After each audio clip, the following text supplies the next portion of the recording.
this is Keiko from Brooklyn Shoe Space. How are you? Today for Shoe Talks Quarantine Edition, we're going to be talking with Eric of ED Norman. I'm actually not sure where he is located. The last time I met him was at the Cordwainers gathering in Savannah. I think it was 3 years ago. So I wanted to catch up to see how he's doing. Let me see. Yes, he's on right now.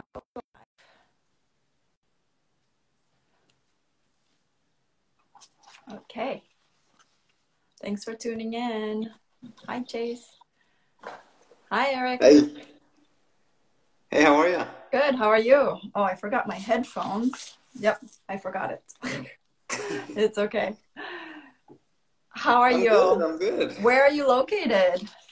So I'm in a little town called Seguin, which is about half an hour east of San Antonio in Central Texas. Oh, wow. Wow. Boot country right there.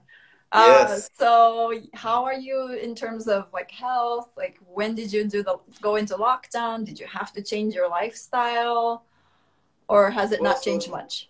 For us, when I say us, I mean my wife and I, it's kind of interesting. We moved into where we live now here in Seguin just over a year ago. And right before coronavirus started to affect here in March, in March, Joanna and I, my wife, we were in Italy. We had gone on a trip to go find lasts and to get other supplies. And because we knew that Linea Pelle was going to be going on, we went up to Milan. And that ended up being, a hot spot. And so we were really worried. And oddly enough, on the way back through the airports, there were no, we never really got questioned where we were. We were never stopped. Our temperatures were never taken. It was taken when we arrived in Italy, but there were no temperature checks on the way back in. Wow. And so, there wasn't much going on in the United States regarding awareness for it at that time yet. And so we decided we were going to go on a self-imposed 2-week quarantine. So we had groceries delivered, just left on the front door. And neighbors, we told our neighbors what was going on, and they could see that we were back, but they were like, hey, we want to stop by, and we were like, we're trying to play it safe, so this is what we're doing. We'll be fine. And everybody was really kind. They offered to deliver groceries for us and stuff. Nice. That's nice. Yeah, that's been one of the good things about being here is that prior to moving here, we were in Houston, and it's pretty bad over there. Some of the neighbors have lost relatives, and here in the county where we are, there have been some infections and some deaths, but not quite as bad. It's a little more of a rural area. Yeah. So not quite as bad. Good. And then the 2 weeks quarantine, and you felt good. You didn't feel anything, and yeah. Okay. Yeah, we were really careful. We didn't want to infect anybody else. We have some older neighbors, and we wanted to play it safe. And we felt fine. So then afterwards, it was kind of crazy because I was really worried when we got back that we were going to be the ones bringing it into the community. Yeah. And, as the months have followed, now I'm more worried about, that it's just exploded around us, and we're trying to be pretty safe. And we both actually, so I'm in my house right now. The workshop is in my house. Nice. And my wife works from home too. So for us, you had asked earlier what, kind of lifestyle changes have happened. And really for us, there haven't been too much. Because we've only been in the house for a year, we've been doing, like home improvement projects. And at the very beginning, when we didn't know how long shutdown was going to be, we were like, well, my wife's work slowed down and I couldn't really see clients. So I was like, well, let's just do all these big projects that we've been wanting to do. So we did landscaping and all kinds of stuff. Nice. Okay, good. Well, so it was like a good pause in a way. But then how was Milan? I'm curious. How was Linea Pelle, and how was your... It was mind-blowingly huge. Obviously, that's for industry, and being a one-person tiny workshop that's about to open, the scale of that was really not aimed at people like me who are buying directly, 2 hides at a time. Right. But did you get to meet some of the tannery representatives, or? I did. I did. Like, one of the neat ones was Mr. Redenbach, He was there, so I got to talk with him, and that was Cool. pretty cool. I took a picture with him. Oh, cool. Yeah, and there were some people who were like, representative of these family tanneries. So that was really nice to meet those people and talk with them. And some of them said that even though they normally don't, they would be willing to sell me one or two hides just as Yeah. favor for a small shoemaker like me. Nice. So that was nice. Yeah. How long did you go? A couple days? Did you go on the first day or did you go on the last day? I want to say I went only 2 days. We were only in Milan for like 3 days, so I went like a day and a half basically Yeah. of truly being there. But I was there, quite a bit, and I love to walk. Mm-hmm. But man, that expo space is just gigantic, and booth after booth after booth. And so I was Yeah. looking at the program all the time and saying like maybe I'll go see these people and there were a bunch of companies that you don't know what they make just from the name. So I tried to see every row, every booth just to Wow. see if there was something I hadn't thought of, and it was Right. really cool. I mean, Yeah. I enjoyed it. Yeah, that's And great. Milan was nice. That was my first time ever being in Milan, so we did a little bit of touristy stuff. We got to see the cathedral Uh-huh. and have some Nice. good food. Yes. Oh, Yeah. good. That's great. It's almost like your honeymoon. Shoe Yeah, making yeah. trip and a honeymoon, right? I guess you Yeah, guys my just got wife is married. lucky. She really enjoys that stuff. Yeah. You're Yeah. like, Florence, Milan, sure. I'll Yeah. join you on your work trip. If she can work remotely, then yeah. Yeah, Oh, that's yeah, perfect. exactly. That's cool. Yeah. And I hope you got to take some samples home or you can Yeah. buy some leather on the spot. Yeah, I did. I went and I met with like my biggest intent for that trip was to get some supplies from Florence and to get Oh, lasts, to pick out some oh, lasts. were And you able so to do that ended that? up working out. Oh, Yeah, that worked out really well. On the very first day, we were, stressed out from the flight and tired and all that stuff, but I took some buses and I made it out to the factory and I talked with some people and oh, they were able to make stuff up in time for us to get it before we flew back home so they didn't have to get shipped. oh, So wow. it So you worked out. carried back some lasts? Yeah, yeah, Wow. yeah. That must have been great experience to It see. was really cool. Just I've seen how it's done before. Yeah. I visited Jones and Binding a few years back in Arkansas. Uh-huh. They were making lasts out of plastic, but it's basically the same. They've got Yeah. those 3D Yeah. like CNC Carving. machines Yeah, that yeah, do it yeah. all. So it was Yeah. pretty cool to see. Yeah. You didn't see any hand carvers? Like, were they carving by hand at all? Like samples? There were. Yeah. So right next to the waiting area where I was for a little bit, there were the model makers with all Yeah. the rasps and Wow. making Wow. adjustments, and That yeah, it must have was been neat. beautiful. For me, it's fascinating because I don't have any training with last making, um, so for me that's like The, another yeah. world that I think, oh man, there's a whole different set of tools and techniques and Yeah. a lot more to learn. Yeah. Oh, cool, cool. Well, tell us about your journey. Like, how did you get into shoemaking? And did you always like shoes? Who did you learn Yeah, from? How long ago did you start? I start. My wife and I were living in Costa Rica Oh. in 2014, and I was working at an agriculture school. I was doing kind of a new program that they had just started, which was sustainable tourism development. I Uh-huh. had done a master's, and that's what took me down there. Uh-huh. And I was down there, and it was a very bureaucratic environment. Yeah. And so, because we were in an ag school and we were doing something that they felt that was out of their strengths, which was Uh-huh. tourism, Uh-huh. there was a lot of pushback on a lot of ideas that we had. And so I found myself just drained dealing with the internal bureaucracy and convincing people that should be supporting us that it was worthwhile what we were doing. And then once they saw we were bringing money in and we developed a study abroad program.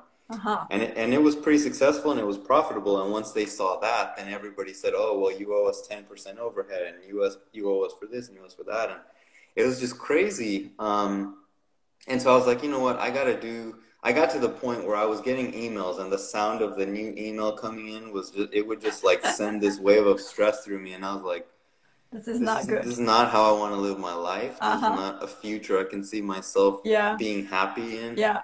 And so I started thinking, okay, what have I learned? What are some characteristics of me that I think would be a good translation into a career? And so I wanted to do something detail oriented. I Yeah. wanted to do something craft focused, where it takes a lot of training and technique and precision. And so at one point I was considering watchmaking and learning that. And oddly enough, a few years before, and I didn't even know this at the time, I only found this out when I was doing research into what possibilities I could have, was that all these Swiss companies built a school in Texas, in Fort Worth, that is a training center for watch repair, especially for those high-end brands. And so I was like, maybe that would be something. And I don't know, it didn't work out. I didn't really pursue it. It just didn't feel like a good match. I have bad eyes, so maybe it was something to do with that. Right. And I decided, I like leather. I like the idea of shoes. I didn't really know how they were made. Obviously, as I was getting more interested, I would watch videos. Like I used to watch the Andrew Wrigley videos that he posted maybe like 8 or 10 years ago. And, but when you don't know anything and you're watching, it's just fascinating. And I still feel like that, Yeah. But I guess in the back of my mind, shoemaking was always there, something that interested me, because as we started to tell our friends that we were going to move back to the U.S. and why, what we were going to be doing, they were like, well, what made you go with shoes and what's all this stuff? And one of my former bosses, who became a very good friend and a roommate of my wife, and she was very close to us, she said, one day it was really slow. There were no customers. We were working at a hotel. And she's like, you told me if I won the lottery, I would just buy a house in the middle of nowhere and make shoes. And I didn't remember saying that, but I guess it had been in the back of my mind for a long time. So. Yeah. Oh, cool. And then what happened? How did you go about, okay, now that you set your mind to it, how did you find, like, is Texas your home, where you are from? Yeah. Yeah. I grew up here in Texas. I'm from South Texas. My family, my parents, both sides of my family are from West Texas, El Paso, which is, the boot making capital of the world, basically. Did you and then I grew up in South Texas on the opposite extreme point. And oddly enough, I went to college at the University of North Texas. Oh. So I'm a Texan through and through. Yeah. And so Texas is home for me. And so as we were getting ready to try and figure out what the next steps would be, I knew that there were schools, like there was the Bemer School in Florence, and there's a few in Japan. And I had finished a master's degree in sustainable tourism a couple of years prior, and then I was working for a little while. And I guess I decided, I don't want to go back to formal schooling, even as a shoemaking thing. I think that idea for some reason was off-putting, and I was like, if I can get by just working in exchange for training, I think that'll be the best way to learn hands-on. And so I started trying to contact people, and it was really difficult. I would imagine you would reach out to like the bootmakers first, but was it different world? Bootmaking is not something I'm familiar with. It's not up my personal style. Nobody in my family wears boots. The cowboy boots. Despite the stereotype. And where I come from, McAllen, that's my hometown where I grew up. There are farms there and stuff. There's some ranching and things as well, but I was never a boot wearer. I've still, to this day, I've probably worn boots 5 minutes just trying them on just to see what it's like. It's just not a world that I'm knowledgeable about. It's not my personal style. And so I get it. So I was looking, what I was more interested in was kind of the traditional menswear, dress shoes, and that world. And so I was kind of looking into what possibilities I had to go to Europe or Japan. And it was really tough. UK in the list? England? Not so much. Not so much, to be honest. You like the Italian or French? A little more, how do you say, more elegant shoes? I would say so. I mean, my personal style, I like a lot of the French designers. Sometimes they're a little too out there, but I like French and Italian styles. I wonder, do you have like narrower feet yourself? Yes. That explains a lot too. Yep. And my personal style too. I don't like very ornate things. I like really simple, natural colors, you know, earth tones, things like that. So for me, you know, a very traditional brogue with 7 pattern pieces, I would never wear it. It's not, it just doesn't, it's not my thing. You know? Okay. So I was looking, how did you at places find where somebody? I could study. Yeah. And so the first person who responded to me was Tim Goodrich in Flint, Michigan. Oh. And at that time, he was doing some custom shoemaking, and he was doing repair work as well. And so I contacted him, I don't know, maybe 7 or 8 months before we were going to move back to the States. And I said, you know, this is what I want to do. And he's like, you know, if you want to learn and there's no doors that are opening up to you, you can come learn with me. I'll teach you as much as I know. He had studied with Perry Ercolino in Pennsylvania.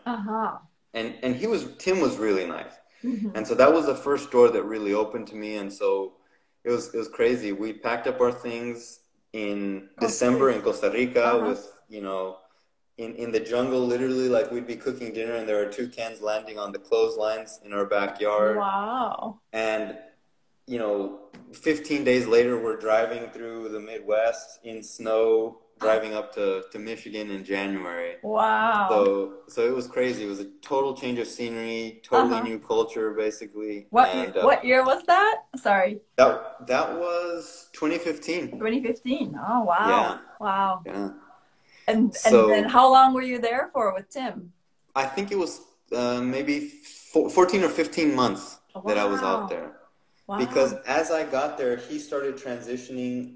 He had a business partner, and they decided that they were going to try and do made-to-order boots, like a derby boot, which he still has. His brand is called Tutorial. Okay.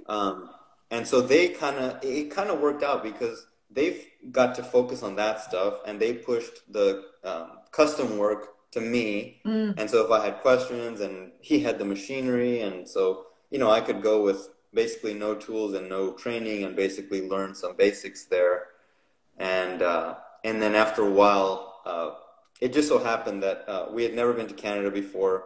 And so in Flint, we decided for U.S. Thanksgiving that we were going to go up to Canada to visit Toronto, just to see it, you know, as tourists. And before I went up there, I was looking on Instagram and I found Peter Feeney. So his shop is in Toronto, and I decided to see if I could meet with him just to talk shop and, you know, just meet another person, get another perspective. And so he was nice enough. He met me at his shop on a Saturday, and he showed me around. And on the way out, he's like, you know, if you really want to learn, there's a place here for you if you want to come.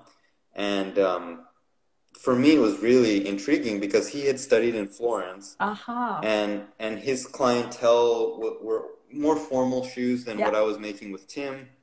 And so it was a little bit, you know, a step closer to what I wanted to be doing. And so I said, sure. I went back home and my time in Flint kind of wrapped up. And then I went to Toronto for like a 1-month trial to see if it would be a good fit for both of us. And Peter was like, you know, I think this is going well. I think both of us could get something from this. So, you know, why don't you come up here and we'll see if we can get you legal permission to stay here and work here and all that. So unfortunately, we weren't able to do that. But the longest you can stay as a U.S. citizen, or in my situation, was 6 months. 6 months. Oh. So I moved out to Toronto, and I was there for 6 months. Wow. And basically, just in exchange for what he was teaching me, I was working for him. You know. That's great. Yeah, it was a really good experience. Is this while your back then fiance or girlfriend was with you all the way? Does she move with you everywhere? Yeah. Wow. So we got married in 2014. Wow. So you know what? Yeah, that wasn't 2015 that we went. That must have been 2016, 2014. So that was 2017 that I went to Flint.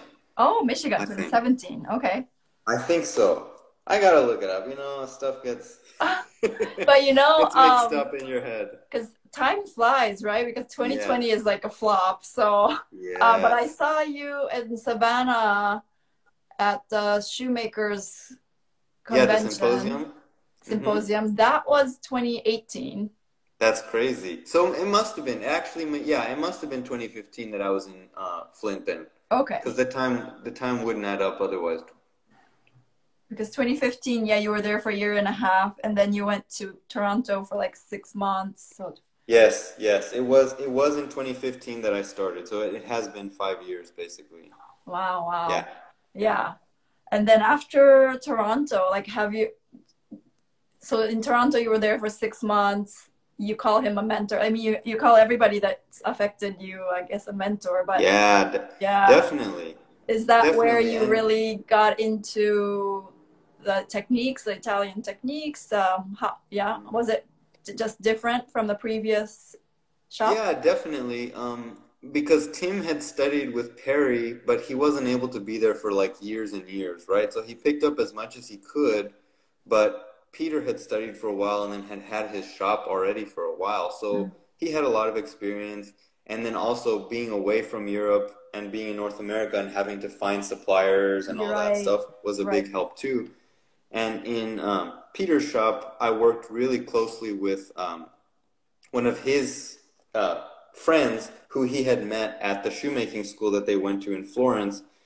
And that guy's name was Yusuke Kobayashi. And Oh, so I feel. Yusuke kind of became my primary teacher Uh-huh. because Peter would often be, meeting clients and out selling and, doing the business side of things, getting Mm-hmm. the business development side going. And Mm-hmm. so Yusuke was doing the majority of the making. Uh-huh. And at that time, Peter was offering cemented construction and hand sewn. Uh-huh. And so at first, I learned cemented Right. construction, Right. and then Yusuke taught me hand sewn. And Uh-huh. so Yusuke and I mean, he's like a brother to me. He became a mentor, Mm-hmm. um, the biggest influence for sure in my shoemaking career. He he's kind of the something that everyone needs who's learning, which is someone who will tell you the truth, Mm-hmm. but in a supportive way, and he'll tell you like this needs to be better or you need to do this faster. And it's hard to hear because everybody just wants to like, the first pair of shoes you make, Yeah. well, first there's the part of it is like you're just blown away that you could make anything, and so you're just happy with it, right? Right. And then you need to be pushed to like say my standards need to get better, my techniques need to improve, my speed needs to improve. And so he is one of those rare people that will push you and tell you the honest truth and say, that's not really that good. You need to improve on it on the next one, and this is how. Yes, I'm imagining just because he's Japanese, Yeah, he'll yeah. tell you in a very honest but Yes. calm and like subtle way. Yeah. But he'll be like having a smile and be like, hmm. Yes, exactly. Hmm. Yeah, yeah. I know that it's bad if he's just quiet and he makes Yeah. I see. Cool. And Yeah. then, so you feel like you had a lot of experience, but did I also see you at Carrie Ducker's workshop or no? No, No, no, not. I never studied with them. Okay.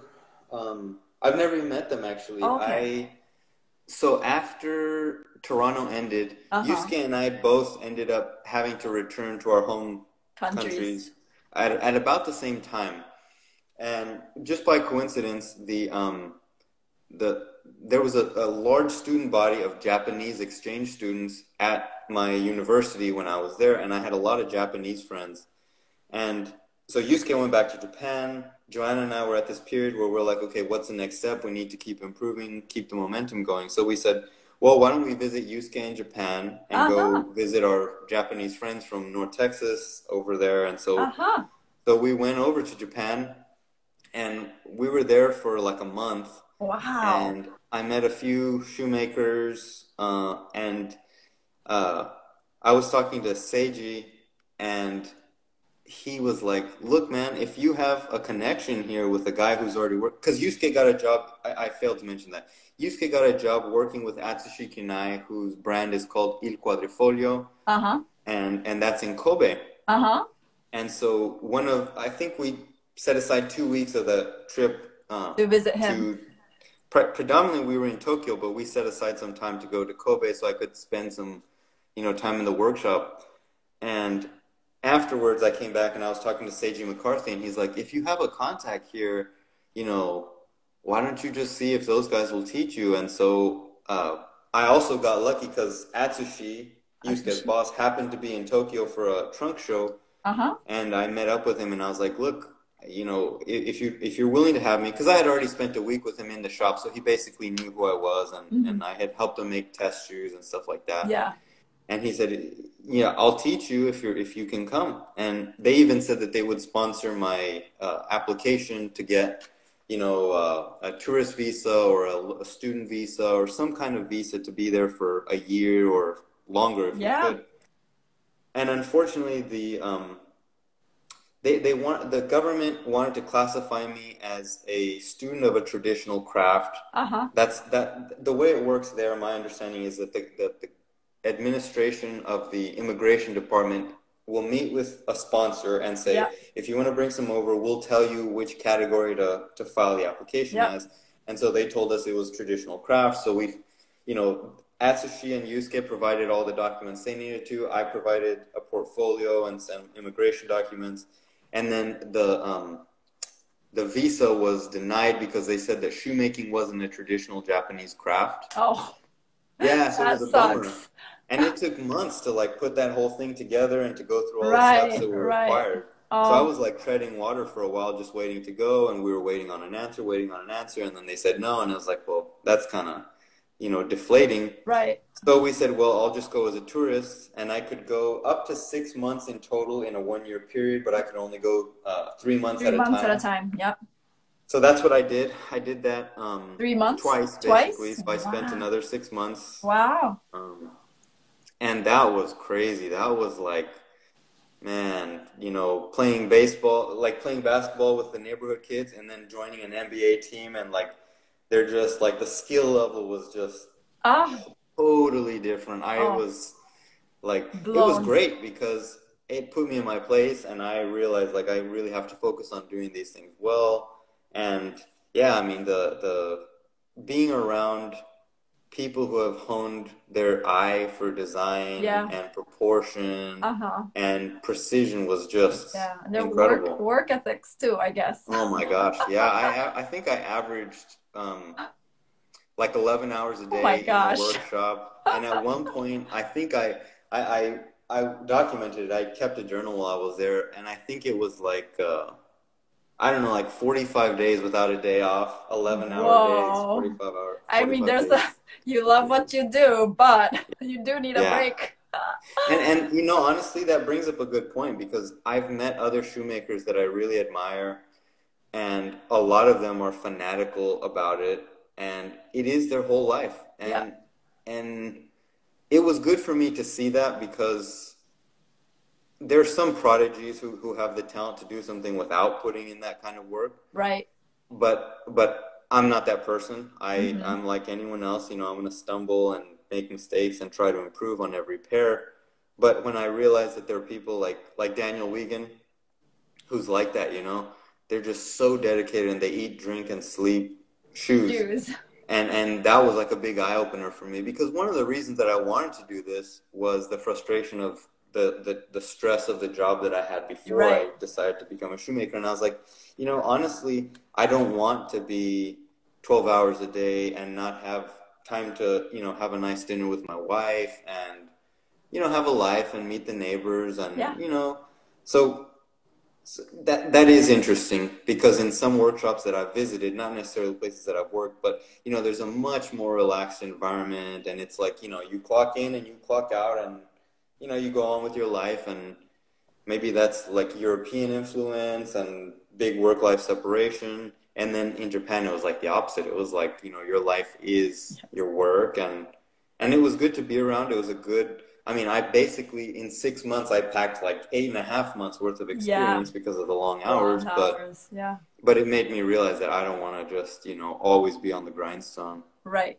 And yeah, that's good. That's good to see that too. Yeah. Yeah, that was very valuable. And then after that, you went with Marcel, or is that around the time you came back and had went to the forum, shoemaking forum? Yes. Yeah, I don't remember how many months it was between that time coming back from Japan and when we met in Uh-huh. Savannah. But it was sometime around then that I came back, and it was great. But on my last trip to Japan, when I got to the airport, one of the immigration officers told me, "You've been coming here a lot. I'm looking at the documents. You've come here a lot and you've spent a lot of time here. And if you try to come back again, they're probably gonna deport you and you'll have like a 5-year ban." And so I was like, it's too risky, because I didn't know if that would affect my ability to travel to other countries and get permission to go other places. And so I was like, okay, I think this is going to be the last one for a while. Now maybe I could go, but now I have a house, and so Right. it's just difficult. Circumstances have changed. Right. So then I started focusing on trying to learn in the States Mm, and not have to deal with immigration issues with different countries. right. And so yeah, we went to that conference in Savannah, and there was a scholarship application Yeah. for, I guess, kind of like a journeyman um, period that they were trying to offer, and that was organized by Marcel. And so I applied for that, and that ended up getting picked. And so that was good because it opened the door for me to to possibly learn here in the States, and try and pick up information from people here. So then I did spend, I think it was like 2 months with Marcel in Mm-hmm. Savannah, Mm-hmm. and Joanna and I both went. We rented a That's place great. downtown, and so we would take strolls, and it was Yeah. great. I mean, it was a good experience for both of us as a couple, and then I learned a lot from Marcel too, and Uh-huh. I was exposed to all kinds of things because he with the shop that he runs and the tutorials that he makes for Instagram, and Right. I guess his shoemaking videos and DVDs and all that stuff. I was like crimping 1 minute and then stitching something the next minute, and so it was exposure to a lot of stuff that I hadn't done before. Uh-huh. And also because he came from the Hungarian, German Mm-hmm. tradition, the tools are different, the way he uses them and Oh, holds them and stuff was totally different. right. So Right. That's so that was a good interesting. experience. He helped me make a pair of boots. Yeah, I want to see. So this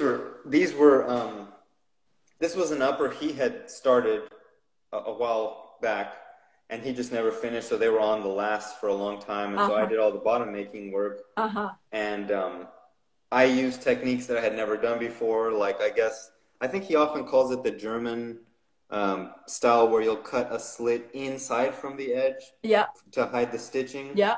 And so I hadn't done that before, or like pegging the heels and building them with Hirschkleber instead of like cement. Uh-huh. So there were a few different techniques that I got to learn on this pair, it was a good experience. Very So cool. Very cool. yeah. Yeah, what kind of hand tools are essential for you in your work? Like, what's your favorite tool that you have? Well, for me, since I was trained predominantly by Yusuke, I was heavily influenced by Japanese tools. And so some of them he gifted to me, like I have two Japanese knives that he gave me. At Peter's shop, I guess at the school that they went to in Florence, they encouraged them to buy let me go grab them. Cool.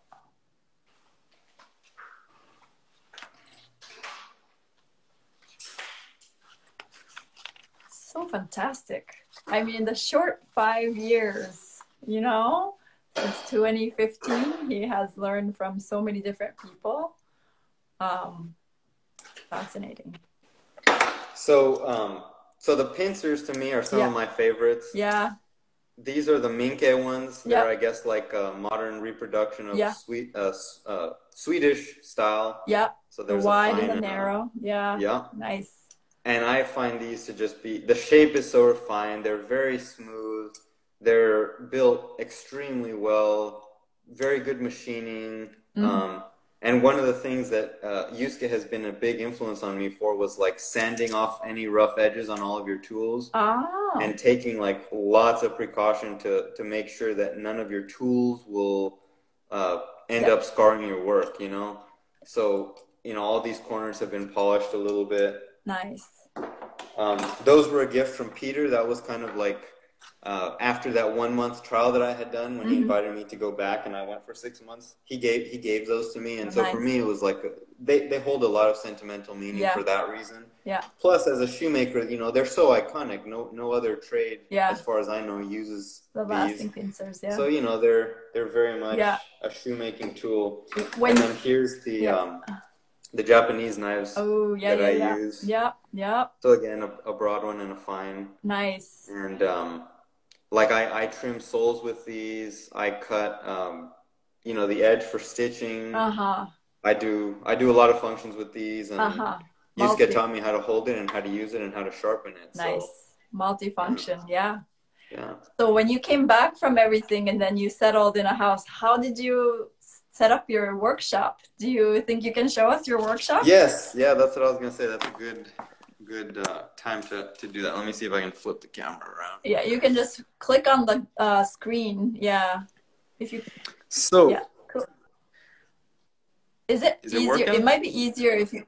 Yeah, you can see it. It might be easier if you click on the screen and it flips the camera, so you don't have to turn the actual phone.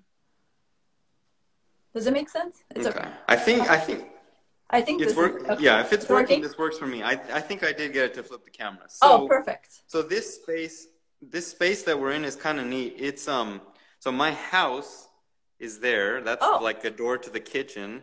Yeah. And this is my door to the garage.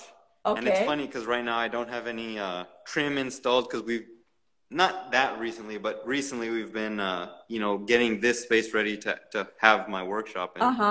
And so like over here there's the laundry room. This is my wife's like dream laundry room. Oh, nice. Very nice. Very nice. So and yeah, wow, that's it fits right there. Yes, it does. That's the really cool thing about it. Oh, did you build around your tools, kind of? Not really. This space is a breezeway, like I said, between the garage over here and the house over here. And so at some point, a previous owner, I guess, walled it in, because like this space that you're looking at, that used to be the roof, the roof line. And so this, I think, just used to be a breezeway, basically. And so it's about 8 feet wide. And from the very wall where you can see that door to this back door is about 35 feet maybe. And then this back portion is like 12 feet wide.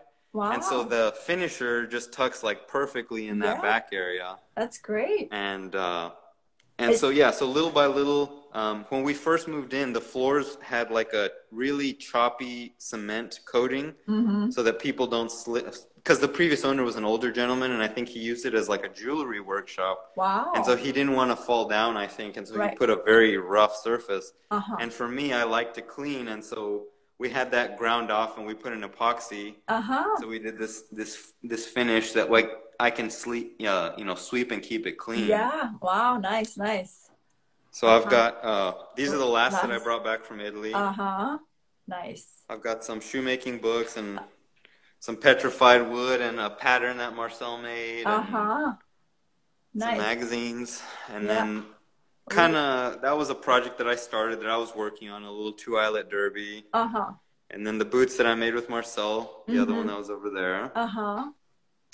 And some more lasts. Nice. Have you made the shoes on all of your lasts?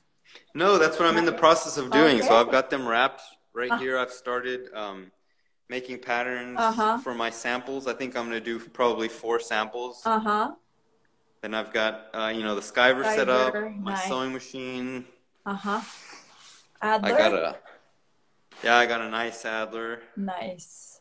After being in some workshops, where they're, trying to get an older machine tuned in. Some of them obviously work really well, but I just felt like it was hit or miss for me to be able to find a good one that I could rely on. So I just played it safe and spent the cash and just got a really good one that I feel like what's his name? Campbell.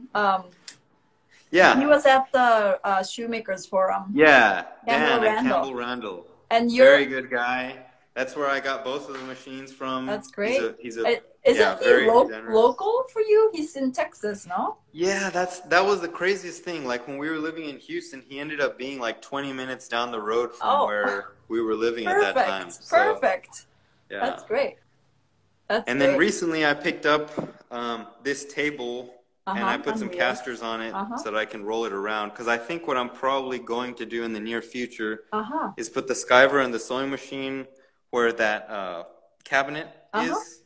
You know, switch everything over there. Put the cutting table, the work table, kind of over here by this door, and then build my workbench, probably to sit in this area right under the fan, because most of the time it's hot in Texas. Okay. Yeah. And but anyway, so like here I've got some nice stuff. This is a hole cut pattern that I'm working on. Nice. And then yeah, this was like in process, and I decided that I didn't like where the seam was going to be, so I'm pushing it forward a little bit, and so that I can have the lining seam not overlap and keep the bulk down. And then I had never done it, so I was kind of experimenting with the seamless hole cut also. Yeah, how does it look? Oh, that looks great. Yeah, it's pretty cool. Material is that?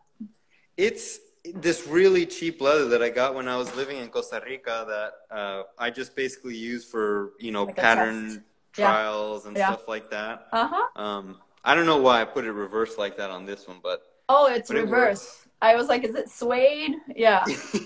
Yeah. That's great. Yeah, that's just rough out right now. That's great. And then I've got, this pair is my wife's, and so I made her kind of a well-built test shoe just so we could make sure that everything was good, and so pretty soon I'll be making her a derby.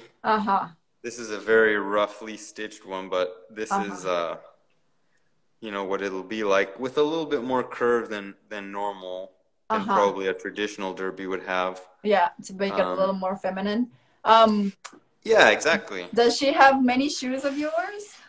She has that one test pair that I've made. Yeah. And then this will be the ones that these will be made into are going to be like the first real ones. So she'll have a pair before I do of mine. And then also I'm working on. She had bought these sandals, and so we tore them apart and, made a pattern for them. So we're going to try and, that'll be like the two of us working together so she can see what I do and get some experience. Nice. Yeah, during the time that like you were apprenticing, and traveling, did she come with you? You said she came with you together. Was she working the whole time? Like, how? I'm like, how did you guys afford it? Yes, I have. Well, so the crazy thing is, right before so when we got married, she moved to Costa Rica. I was already living down there. And so we got married in 2012. And in January 2013, she moved down there. And right before she moved down, she had already made arrangements with her company. She's a graphic designer. She works for an advertising agency. And so she had talked to her bosses, and they were like, look, we like the way you work, and basically as far as we see it, as long as you can maintain production, it's not a problem if you move down there and keep working for us.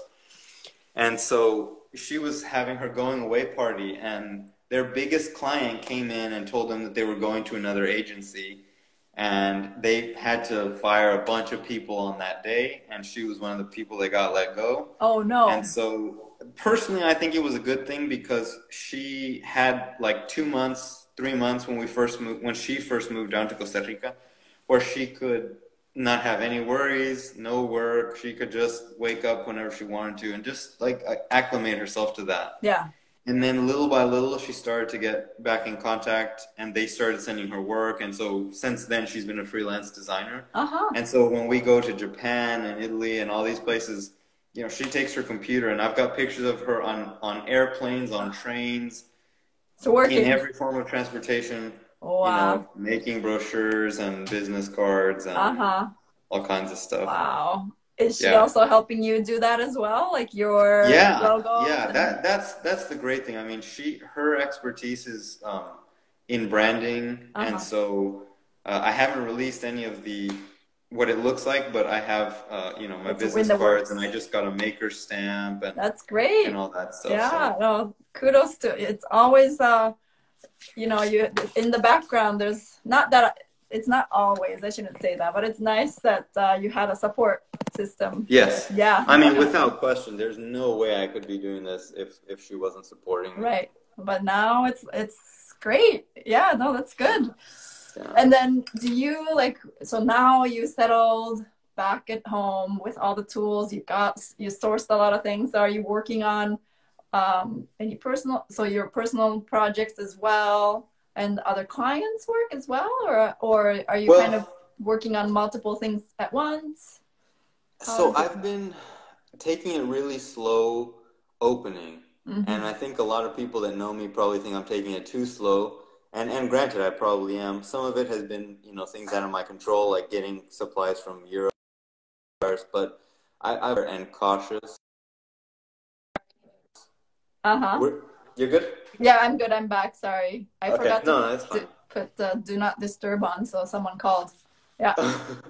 Sorry. So I've been really cautious because this shop is going to be my name. It's not going to be any brand. It's not going to be anything other than, it's just me, right? It's right. Eric Norman Shoemaker. Right. And so I have been very aware of the fact that if I open too fast and I start taking clients that I'm not qualified to really make shoes at the level that I want to yet, that I'm afraid that I'll burn my name permanently. Mm-hmm. And that, you know, it'll just be too early, too soon, and in the long run, it'll hurt my odds of being successful. Right.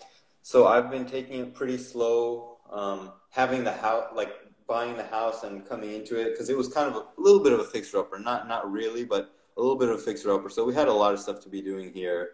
And I'm relatively handy, so, you know, Joanna focuses on getting work done, and I'll be like up in the attic, wiring new outlets, and, you know, trying to do as much stuff as I can. And so for me, it's been a good transition, but now I'm to the point where I need to start making shoes, and I'm willing to start selectively taking clients. Yeah, and you can and you're with your own shoes as well as your wife's shoes. Mm-hmm. Yeah, it's good practice. Yeah, exactly. You're getting your hands back at it again. That's nice. Yes. What's your favorite shoes that you've worked on, and what's your favorite shoes that you've worked on so far with multiple? Probably the ones for Joanna.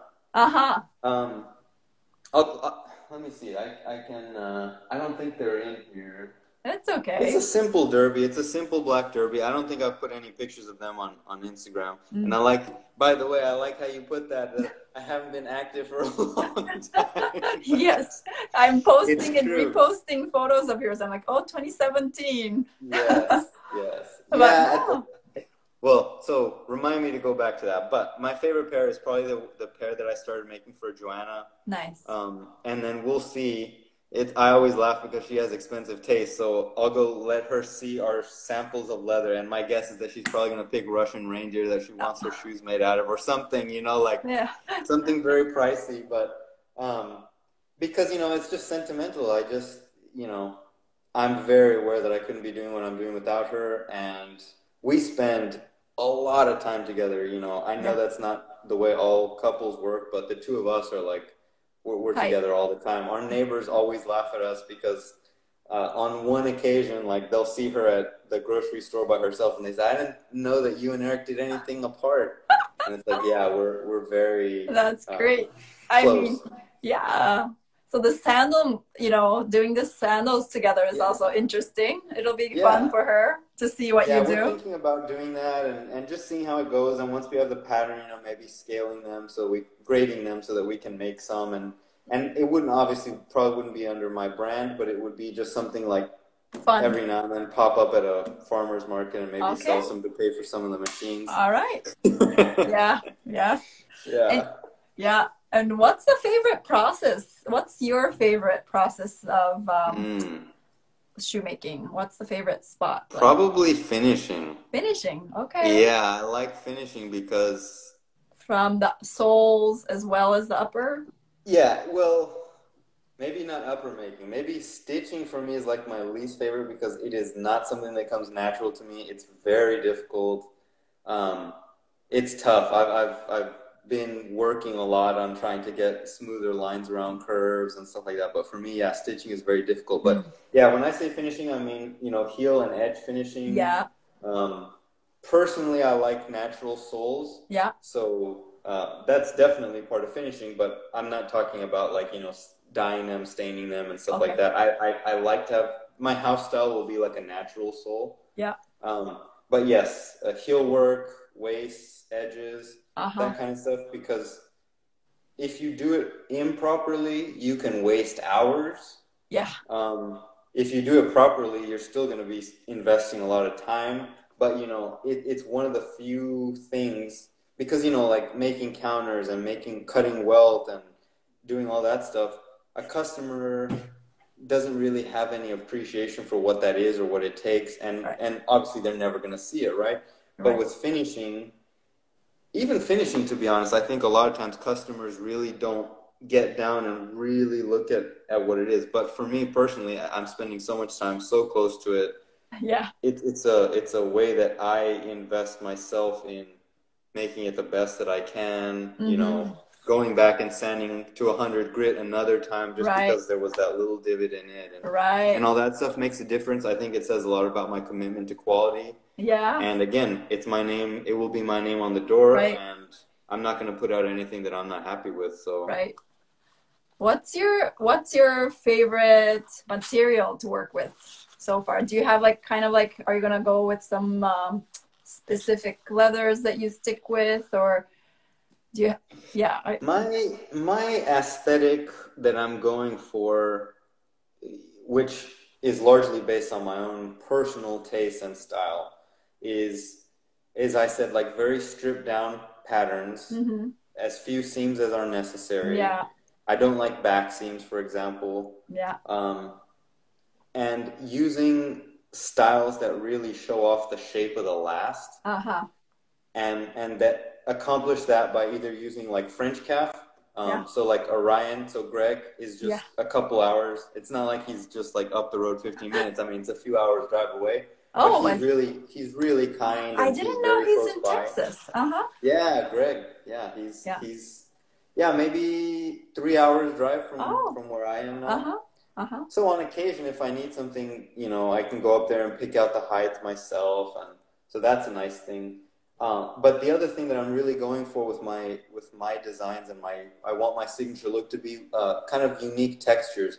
So I've always been drawn to Russian reindeer, right? I mean, not the real thing. I'm talking about like the Horween reproduction, and you know, I know Baker is now making a reproduction and stuff. Like kudu, the suede kudu leather. I'm not too crazy about a lot of exotics because I do question the ethical side of it. I think gator will be an interesting one because what I'm trying to do in my training and sustainability is trying to be, I think one of the strengths, the best thing you can do is just be yourself, right? Yeah. So Louisiana and coastal Texas, where it's home to a lot of these gators and or farms for these gators. Yeah. You know, that's an authentically local product. Yeah. I'm trying to find some sources of bison as well. Right. That's very American, right? They're indigenous to the Americas, to North America. So for me, those textures like shrunken bull and the ones that look like bison, those textures to me are really intriguing. So I'm probably going to, try and find a lot of textured leathers, pebble grain, Scotch grain, country grain. Those styles really speak to me. Oh, cool. And then your designs would be more simple, so like accentuates the texture kind of. Exactly. In a way. Exactly. Cool. Yep. Very cool. I'm looking forward. Do you have so how do people find you at the moment?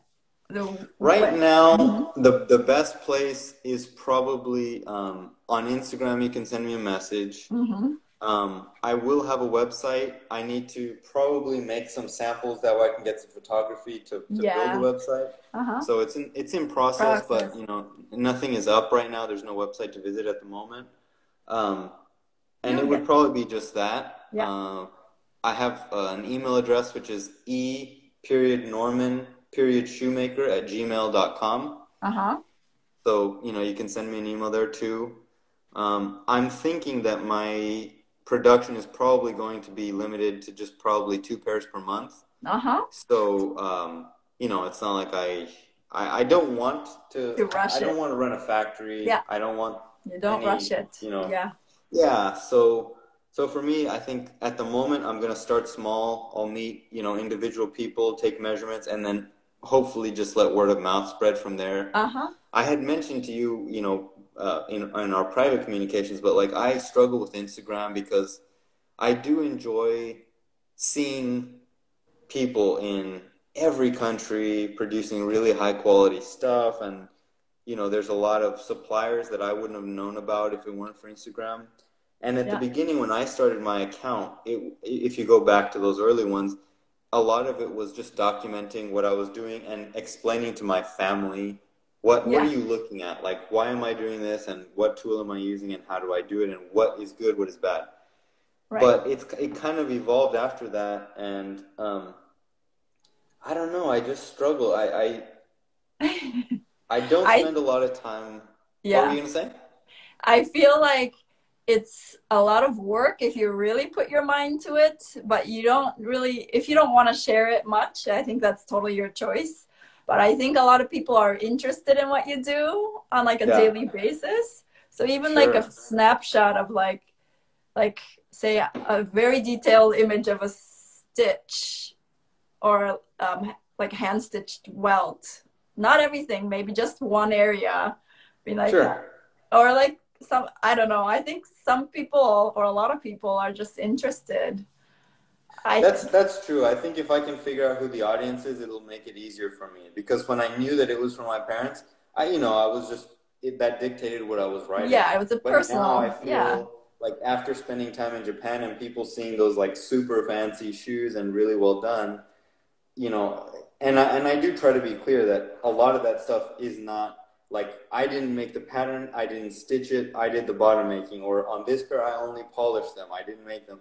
I don't, and that's one of the things is like, I need to be honest, and yeah, it's hard for me, I guess, to know who my audience is so that I can write properly and feel like, yes, it is okay to just post this, or am I trying to be like some fancy brand and doing like very, right. I high see. level, high production, stuff. And Yeah. so once I figure that out, I think it'll be Yeah. easier. Once you feel But comfortable, yeah. yeah, Yeah. And if you don't want it permanently, you can even do a story of like you working, yeah, practicing your yeah. stitches, or I don't know. I feel like there's a lot. Do you have I like a like your mantra you sweatshirt. live by? What's that? Do you have a mantra that you live by? I think there's a couple. Some of them probably shouldn't say out loud, but one of them is probably the most applicable one for this is strive to continuously improve and just make the next pair better. I Mm-hmm. mean, I came into shoemaking being someone who called myself a perfectionist, and I liked, to think, oh, if I can arrange everything, the work will speak for itself and all that stuff. But I quickly realized I was put in my place that, man, it's like learning a language. Nobody just picks it up from one day to the next. You're going to sound like a fool for a long time. You're going to talk like an elementary school student and have that vocabulary for a long time. But you struggle and you improve, and there's no evading the fact that you are going to make a lot of mistakes at the beginning. You just need to learn from them. Right. So And your continuous hands, improvement. right. It's a repetition and your hands will learn. Yeah. Right. So Cyrus, I think this, for me it would probably be that. That's my biggest thing that I need to remind myself about, because sometimes I'll hesitate like starting a new project because I feel like I've never done it. I haven't seen one deconstructed, so I don't know how they do it. So sometimes I feel like, should I just wait until someone can teach me that, or should I try and reverse engineer it myself?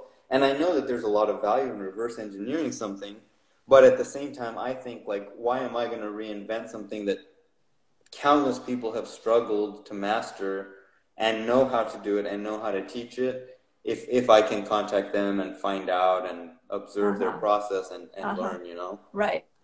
Yeah. So it's a balance. Right. It is a balance. Some people have told me like would you make 3 pairs in the same amount of time that you make 1 pair?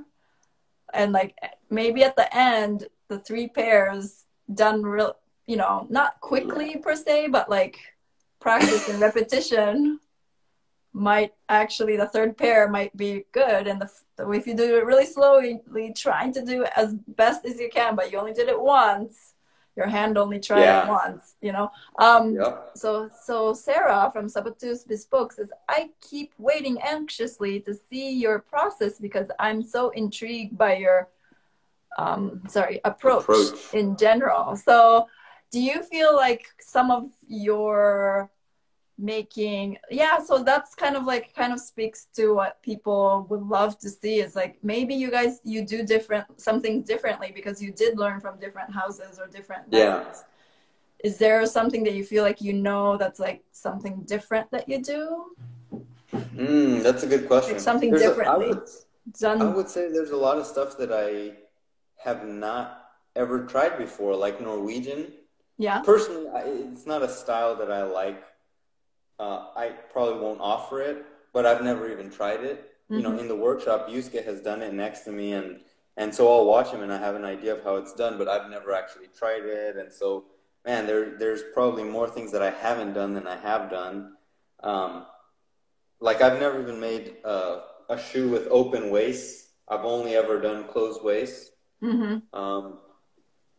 So let me think. I guess it's funny. It's like asking someone, you know, like what was unique about your childhood? And for you, like what you know, your experience is all you know. So until you see somebody else do something differently, you don't really know. Right. Well, I guess.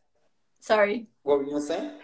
I was just thinking, because you went to different kind of method mentors, you know, that maybe they have a different way of making, you know, and because their methods are different. So that's why I was, maybe you can compare and see already. But yeah, I'm sure that I do things like I was saying earlier, like using the Japanese knives, like a lot of technique is dictated by the way you hold a knife and how you can cut and where you can cut and use that versus you know, like a lip knife for maybe trimming in the waist or putting, you know, something to protect the upper so that you can trim from top down and just use a normal knife or things like that. And that was one of the experiences that was good about being with Marcel and seeing the Hungarian way of doing things, because again, that was drastically different. I would say it was pretty different, like heel building, stacking the layers with Hirschkleber and pegging them versus using glue, you know, like Col de Cologne and you know, everything being basically sandable from the minute you put the last one on versus like the Hungarian or the way that I taught was learned with Marcel, you know, where you have to let them set overnight to harden. And or another one, I guess, could be like the heel breast. This is not typically how I would shape them, but this is the way he taught me, which was, you know, where you build it past and then you trim it at the end, which, you know, leaves a really smooth shape. The way I was taught is we would shape our heel lift pieces, shape that inside curve initially, and then as you're building, you stack them, you know, using that as your reference point. And also, I would probably have a little bit more slope to the angle of the heel. So this one's pretty relatively vertical. Probably I would normally build them a little bit more slanted. Interesting. Okay. And they would already be in their basically final interior position. I would do some more sanding for proper shaping and polishing basically, but you know, this technique was one of those where you build past and then you trim to the line. I've also, as you mentioned, that this is like boot country, so I've met a lot of boot makers around here and I've got to see them work, and so seeing how they do things, like a lot of times, you know, like a straight cut for their heel, you know, that's a totally interesting thing to me. The fact that they only welt, you know, in this, you know, they'll stitch only on this front part, and then the way they peg, and that's been interesting to see. And have you been visiting a lot of shops around you, or? Yeah, there's a guy relatively close to me that I visited probably a month ago for the first time. They're in town. We have a shoe repair shop, and Mr. Science, the gentleman who runs that, he's also learning bootmaking, and he's learning from a guy that's just up the road. Oh. And Austin is not too far away either. And, you know, I've met Lee Miller a few times. And oh, that's great. he's such a tremendous resource. Yeah. He's so humble yeah. and so kind and so willing to share. I mean, yeah, it's incredible because a person of his stature, you know, I don't think they should, but they could be, you know, so egotistical and so closed about how they are having people come in. But he's really not like that. And that's definitely not the case because on my travels in Europe, you know, I've tried to visit other shops, and they have that very old school mentality where they don't want you to see anything because they think you're going to steal ideas. Yeah. And to me, it's stupid. Right.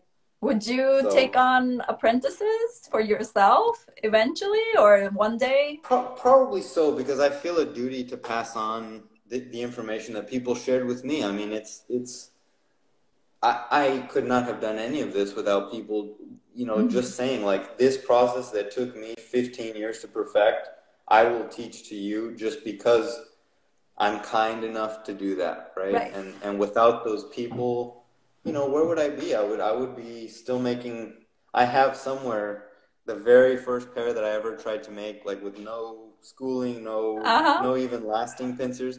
And, you know, it's laughable. They were like a pair of slippers or something, but the lasting around their toe has, you know, all the folds. And yeah. And so without those people like Atsushi and Yusuke and Tim and Peter, you know, I would still have maybe improved a little, but you know, the quality of my work is nothing without the people who taught me. Yeah. Oh no, that's yeah. No, so yes, eventually yes, I would be probably willing to take an apprentice. It would be a little bit difficult here because this is my house, and you know, I don't know how long someone would be available, and I don't know how much it would slow me down. I don't know. I'm probably a bad businessman in the sense that I probably am not inclined to charge someone to come in and learn from me. I would probably be pretty selective about who I would invite in, but I don't know. I just think there's more opportunities to be generous than to try and monetize something. And so, and it's not like, you know, I drive a Rolls Royce or anything. It's not in me. It's not my personality to try and make money on everything, you know? Yeah. No, I hear you. Oh, that's good. That's great. One day, I guess right now you want to focus on yourself and your work I need first. To learn, you know, there's still a lot of experience I need to get. And I feel like to be a good teacher, obviously you have to have some experience with a little bit of everything. And so after I get some of that experience, but in the meantime, I'm definitely open to sharing. When people have questions, I try to respond. I try to be open and honest. And there's a few other people like Francis Waplinger, who's really, he's just a nice person, you know? Yeah. And so he and I will talk about like, where do you get thread from? And, oh, by the way, you can get this polish that we use, but you have to get it from this supplier that's in Canada, and otherwise you have to get it directly from Germany. And you know, all these share things. the knowledge. That's great. Yeah. Do you have any other workshops or shoemakers that you wish you want to like take classes or like not classes, sorry, apprentice with? Or do you feel like you want to explore your practice for a little while before you go there? I really admire, and there was a time where I thought I was going to get the chance to work with him, but Norman Vialta in Barcelona, I really admire his ability to come up with original designs, because I consider myself a creative person, and it's kind of funny because earlier when we were talking, I was telling you how sometimes I'll see something and I think I want to do that, but I don't even know where to start, so instead of starting, I'll just put it off, right? But with other things like woodworking projects, even though I'm not really qualified, I'll just start drawing, cutting, and doing stuff like that. I don't have the same barrier, so I don't know why in my mind shoemaking is different from that. But I tend to be a creative person. I enjoy cooking. That's one of my creative outlets, right? But with coming up with new designs for shoes, for me, is very difficult. Oh, yeah. I mean, it's almost like most of it has been done. right?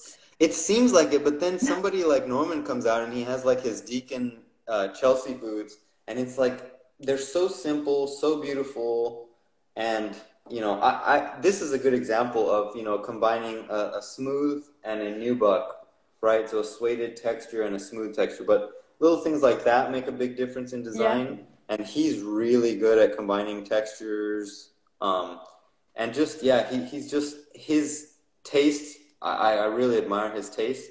So I'd like to learn how he conceptualizes and designs shoes. And then in terms of like building and upper making, which is another thing that I am learning basically, Thai shoemaker from Japan. Uh-huh. That workshop just produces like literally flawless uppers, stitching, woven. Uh-huh. It's just incredible. Yeah. I'm blown away. So I would say the design from Norman and maybe the upper making and pattern making from Thai shoemaker. Ooh, cool, cool. Very cool. Do you have an idea what you want to be doing 3 to 5 years from now, where you want to be?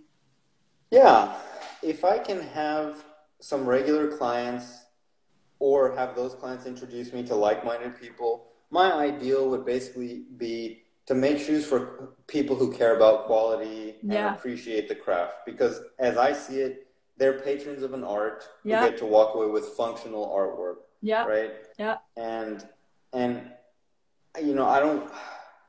I'd like to work with people. One of the drawbacks about our field or what I do, the bespoke side, is that it's expensive. There's no way around it. Yeah.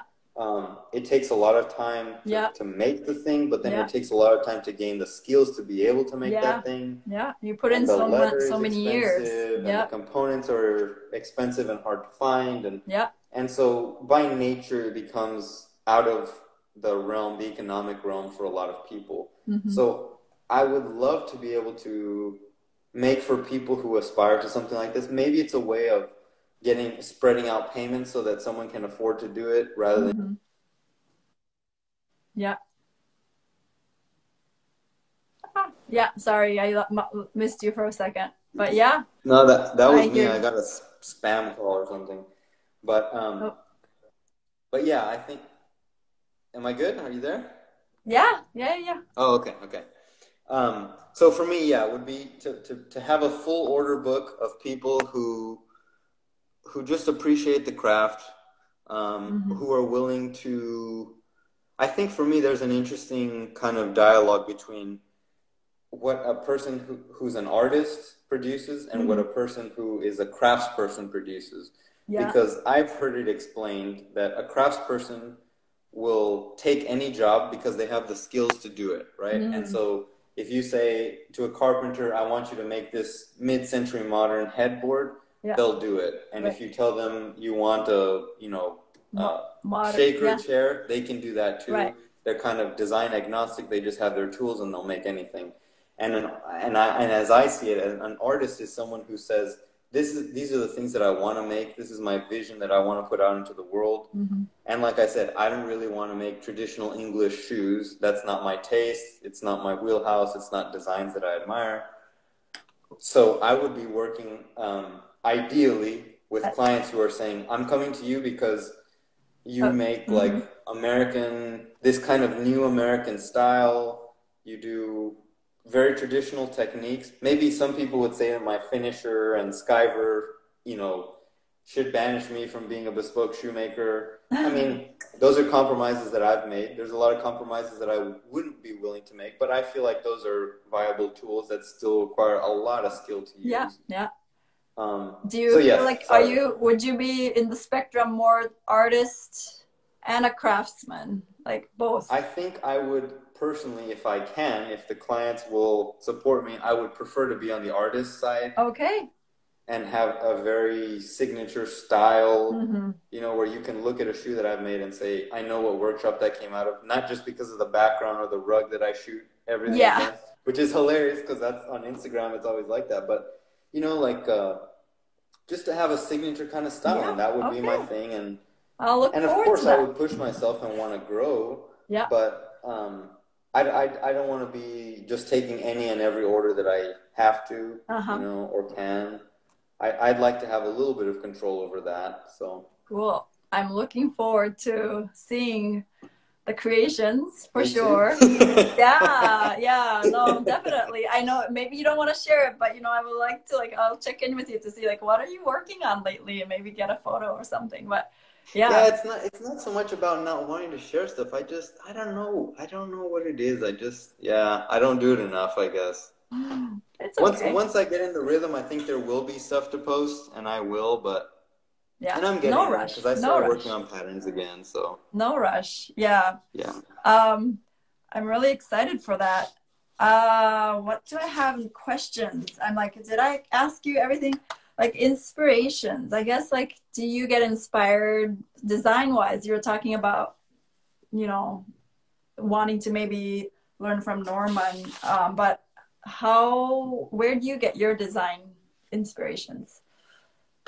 Like, I think I definitely have respect for traditional styles and a mhm. lot of maybe those, especially British houses that have made shoes for, royalty and have literally been the ones who to come up with Right, Balmoral style right. and all those things. However, I'm much more interested in seeing people who are experimenting, especially with, like for me, being in the South, making shoes in the South, something that's going to be comfortable and casual, Uh-huh. and breathable, right? So Il Micio, he's a Japanese shoemaker in Florence. Uh-huh. He's made some, I guess they were Oxfords, but he'll like perforate like Yeah. extreme perforations. There's Uh-huh. holes all over it. Something like that would be fun to do. Making like if you look in design books from the 40s, Yeah. there were like men's shoes that were very open, like almost like sandals. Oh, cool. Yeah, I yeah. wouldn't do an open toe per se. I'd probably have Mm-hmm. a toe puff, but something airy and kind of just trying to hopefully find clients who will support this idea of like let's experiment and find, because I don't think a lot of who will be my ideal client are going to be like people who work in traditional, finance and stuff like that, because they probably are dictated by you have to wear a navy Certain, pinstripe suit, and so you right. need to have brown shoes or black shoes. I think these will be people who probably are, either retired or they just have their own company and they have the freedom to wear whatever they want, and Right. so they want to express themselves, and maybe they'll have some attachment to my style and say, hey, I want to have a shoe that, you know, accomplishes these things. So Uh-huh. let's figure out how to get there together. Yeah. And we'll make version 1.0 and you wear that for 5 years and then tell me, like, let's just cut the whole back off and see what that's like with only a strap there. And, maybe we could do something like that. Yeah. That would be pretty cool. So That would be cool. there's a shoemaker in Spain that's always posting, like, just very creative designs. Mm-hmm. I like people who are doing a lot of stuff with different soling material too, like crepe rubber, natural Uh-huh. crepe rubber. Mm-hmm. I like the look of that. I feel like those materials, they're non-traditional, I would say. They make something a little casual, a little smart casual, Mm-hmm. hopefully. Mm-hmm. Yeah, that's the kind of person I would like to dress. Yeah. So that's the way I think, Yeah. you know. I'm looking forward, like I saw you and everybody like from the West as well as oh my goodness, I'm blanking out on the name, the boy, not I shouldn't say boy, the shoemaker in London, and you guys had like a whole like panel discussion. Yeah, It was yeah. nice to see, and I think Yeah, Felix. Felix, yeah. Yeah. I feel like bespoke shoemaking in the US, like, like they were saying how like the next generation, there's a lot of, I feel like I see a lot of women doing bespoke shoemaking. Yeah, exactly. As opposed to men. And it's like the roles kind of, not roles, but back traditionally, it was a lot of men who did this. And also when you go to Europe, there's a lot of men. Of course, now there's more women as well. But in the States, I feel like there's not that many. So I feel like it's great to see you and like Francis and we lost Reed. He's in Germany now. Yeah, he's in Germany. Yeah. And I think it's nice that you guys are connected and, yeah, Francis chat with is really each other. nice. Yeah. He's a good guy. He does very beautiful work too. Yeah. So I really look forward to seeing what you do. And yeah, I didn't see any hand tools Yeah, in I can show on you your some. walls yet, but is it like hidden? Well, it's kind of funny because part of me doesn't want to like do traditional shoemaker thing of putting, hanging the wall. And Right, and right. maybe you can tell a little bit that I'm not I definitely, obviously, I understand the value of tools, but I'm not one of those people who likes to collect a bunch of tools. Like, I'm very selective about what I buy. I want to only have what I need. And, like, I have a set of edge irons, and I'm looking for a two-lip set instead of those single lip like mine are. Uh-huh. And once I find those, I'll probably try and sell the ones that I have now. I won't keep them. And for me, it boils down to a few things. Like, one is, when you have like 7 sets of tools, that's 6 other people that could have a set, Right. Which, if you're going to use them for shoemaking or make sure that they stay in shoemakers' hands, then by all means keep them, because I don't want them to just, become decor for Crate and Barrel or something like a lot of lasts have Yeah. been. But I don't want to like hold on to a bunch of stuff that I don't need. But so let me show you some of my tools. I haven't set up the like how I want to keep them out, but like here's some cool bison leather I got for these very Cheers. heavy German shears, right? Uh-huh. Another very tool that I use a lot that I really like is my Japanese hammer. Hammer. Yeah. Very small, Mm-hmm. very light, but for me it's perfect. This is one that comes from Marcel. Mm-hmm. The curved, no. Oh, yeah. Channel, Yeah, the what's it called? feather Channeling knife? Yeah. Yeah, channel, yep. And then, so I've got like from Lisa Sorel a skiving knife from Japan. These awls were from France. Cool. I've got dividers from the United States. That's smart though, Some British. Some British welt beater and toe beater. Welt beater? Oh, this is a cool one. Oh, this is a really neat one too. I'm gonna put the phone down for a second so I can get this out. Sure. Oh, thanks for. So this is a handmade rasp from Japan. Yeah. So you can see that they're uneven. They're called stitches, right? So they're hand stitched. Yeah. Each one of those little nubs, rasp teeth is embedded. And the thing that made me fall in love with it was that rasp maker, his signature is like the dog's head. And I'm a huge dog lover. So when I saw that, I was like, I knew I had to have one. And so I talked to Rendo shoemaker in Japan when I was visiting, and I said, hey, by any chance, do you know who makes these? And so he said, yeah, there's a shop just down the street, you can go by and go meet the guy. And I got lucky because he was there, and so I picked out a few rasps from him. And I think now the rasp maker, there's no there's one that already retired, and I don't know if he's the same one, but it's hard to get exactly. Yeah. And then I got these from KS Blade Punch. Pretty nice set. I mean, I think they're beautiful, and too.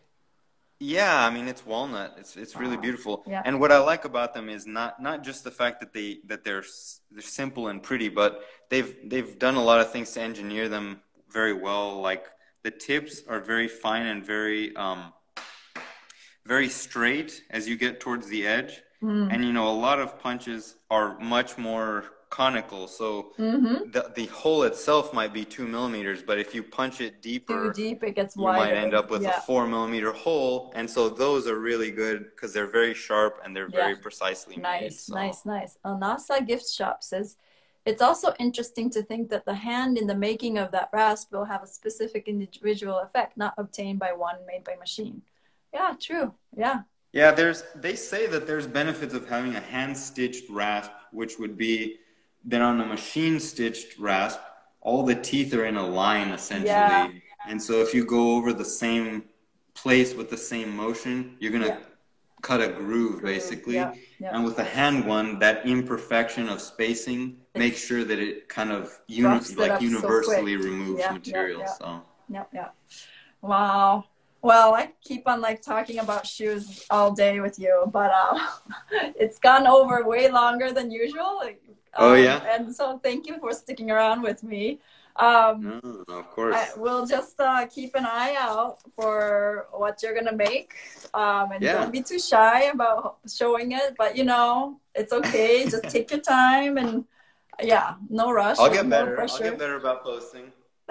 I think everybody's just so curious because everybody, in a way, shoemakers are like in their own world, you know? So like they just want to kind of see sometimes how everybody else is doing. So Yeah. thank you so much. Thanks so much for showing us. Thanks for your time too. Yeah, and keep on the great work. Yeah. Thank you. You know, one thing that I think somebody might have asked me is like the price point.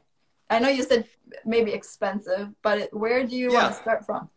Yeah, what I'm thinking is when I start taking orders, which hopefully will be within a few months, I'll probably start at $2,500. So, and that's for like a shoe price with a standard leather. Obviously, exotics and boot will be more.